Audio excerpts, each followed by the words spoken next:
Assim como Jeremias, você também é escolhido por Deus. Mas a pergunta é, você tem vivido como escolhido ou como distante? Você se diz cristão, você diz amar a Deus, você diz servir ao Senhor, mas realmente você tem dado prioridade a Deus? Jeremias, ele se sentia pequeno, ele se sentia incapaz, ele tinha medo, mas Jesus disse para ele: você não é pequeno. Jesus, ele não escolhe os capacitados, o Jesus, ele não escolhe aquele que tem o dom de falar, mas Jesus, ele capacita aquele quem ele escolheu.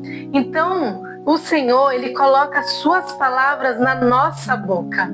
E tudo que nós fazemos é para a honra, é para a glória de Deus. Então não use esse sentimento de incapacidade para não obedecer a Deus. A partir de hoje, entenda que você foi escolhido para responder esse chamado que ele tem para a sua vida. É ele quem te capacita. Foi ele quem te escolheu.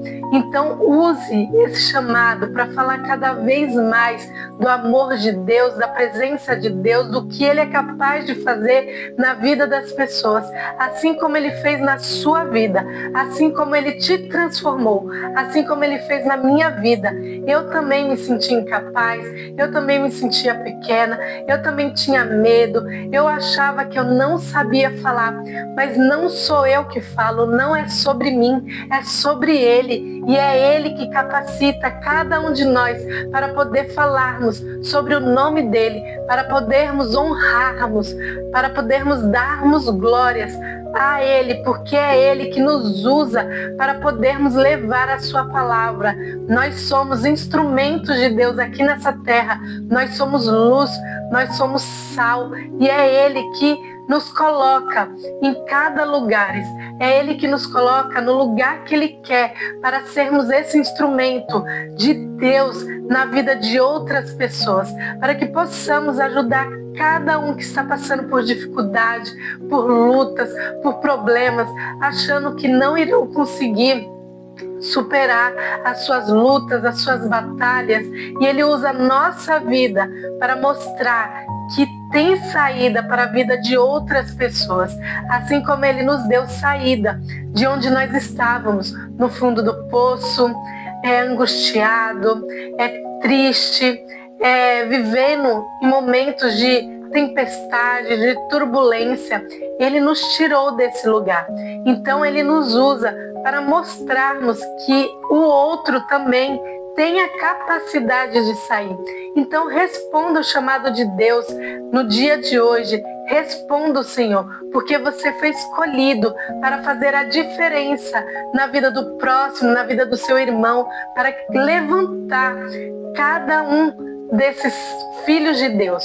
Porque aquele que cair, seja a mão de Deus levantando o seu próximo, dando o seu amor, dando o seu cuidado, porque você é esse instrumento que o Senhor usa para ajudar os seus filhos, porque o Senhor, ele não abandona ninguém, ele não deixa ninguém. Somos nós que viramos as costas para Deus, somos nós que queremos seguir a nossa própria vontade, os nossos próprios instintos, os nossos próprios desejos, e com isso não tem como Deus habitar no pecado.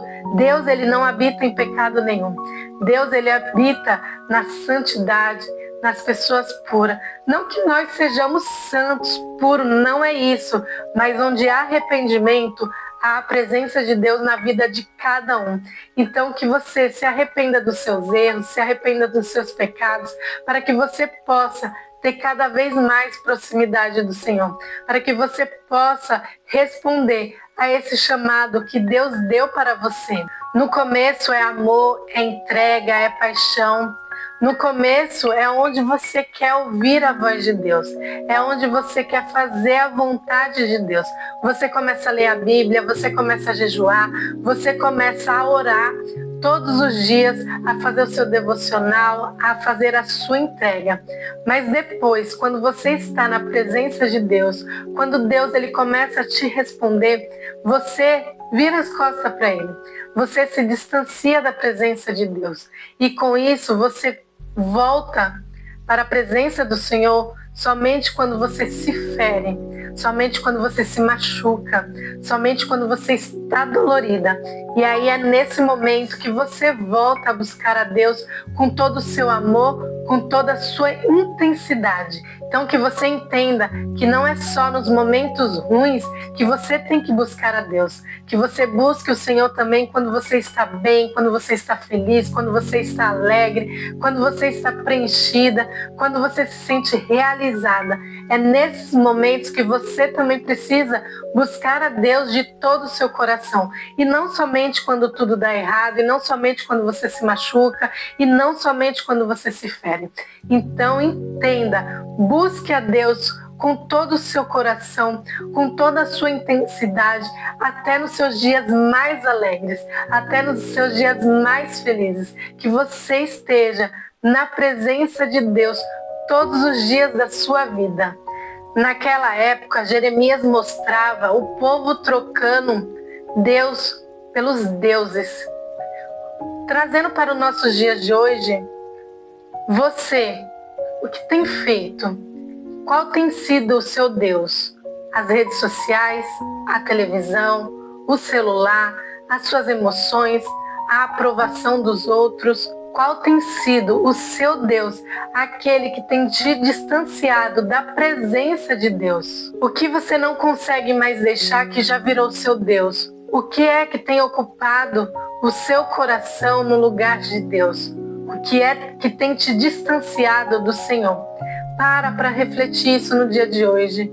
Aonde o seu coração está? Em Deus ou nisso que eu acabei de citar? Nas redes sociais, na televisão, na aprovação dos outros, nas suas emoções? O que é que tem tornado o seu Deus no dia de hoje? Pense nisso, reflita sobre isso e volte para a presença de Deus no dia de hoje. Busque Ele de todo o seu coração. Coloque Ele no centro da sua vida, no centro da sua vontade, porque somente Ele merece o seu coração, merece os seus pensamentos, merece estar na sua vida. O pecado, ele traz destruição. O povo naquela época se rebelou contra Deus. O povo naquela época não obedecia ao Senhor. Ele se distanciava de Deus. Eles adoravam outros deuses. Eles buscavam outros deuses. Deus entregou esse povo para a Babilônia. Deus, ele não nos abandona, como eu disse aqui, mas ele nos entrega para colhermos as consequências dos nossos erros. Aquilo que a gente planta, a gente vai colher. E o pecado, ele gera o quê? Destruição, vazio, lamento, dor. Mas o caminho do arrependimento, esse causa mudança, causa transformação na sua vida. Muitas pessoas querem continuar fazendo as suas vontades, seguindo as suas emoções, seguindo os seus próprios desejos, desobedecendo e ainda assim esperam que Deus aprove tudo, todos os seus erros, todos os seus pecados. A graça não é licença para viver da forma errada, mas ela é a chave de transformação. É onde muitos sentem o amor de Deus na sua vida, sente aquela graça imerecida, e é onde ocorre essa transformação que vem de dentro do coração, onde a sua visão é aberta, onde você tem um entendimento, onde você percebe que Deus te ama de todo o coração, com toda a sua força. Foi onde Deus entregou seu único filho para aquele que nele crê, não pereça, mas tenha vida eterna. Deus, ele te ama, ele te deu a graça para que ocorra transformação na sua vida. Deus, ele não quer que você permaneça no erro e no pecado, mas ele quer ver a sua vida transformada, ver você caminhando na obediência e no amor de Deus. Agora eu vou deixar aqui algumas perguntas para que você possa refletir. Responda aí na sua casa. Você só busca Deus quando precisa? Você é fiel ou é religioso? Você se diz cristão, mas vive do seu jeito ou vive em obediência a Deus? Entenda que você foi escolhido por Deus, então viva como um escolhido pelo Senhor e não de uma forma opcional, aquela que você escolhe a maneira que você quer viver. Você não vive da maneira que você quer, mas você vive da maneira que Deus diz que você tem que viver. Ele nos deu sim o livre-arbítrio. Tudo lhe é permitido, mas será que lhe convém seguir a vontade dos seus próprios desejos ou obedecer à vontade de Deus? Hoje é dia de voltar. Hoje é dia de viver como escolhido. Hoje é dia de parar de brincar como cristão. Hoje é dia de derrubar ídolos. Hoje é dia de viver como escolhido por Deus. Se essa palavra falou ao seu coração, deixe aqui a sua curtida, compartilhe essa mensagem com aquela pessoa que precisa voltar para o primeiro amor. E deixe aqui nos comentários: hoje eu volto para o primeiro amor. Então fique com Deus e até o próximo vídeo. Tchau, tchau, pessoal!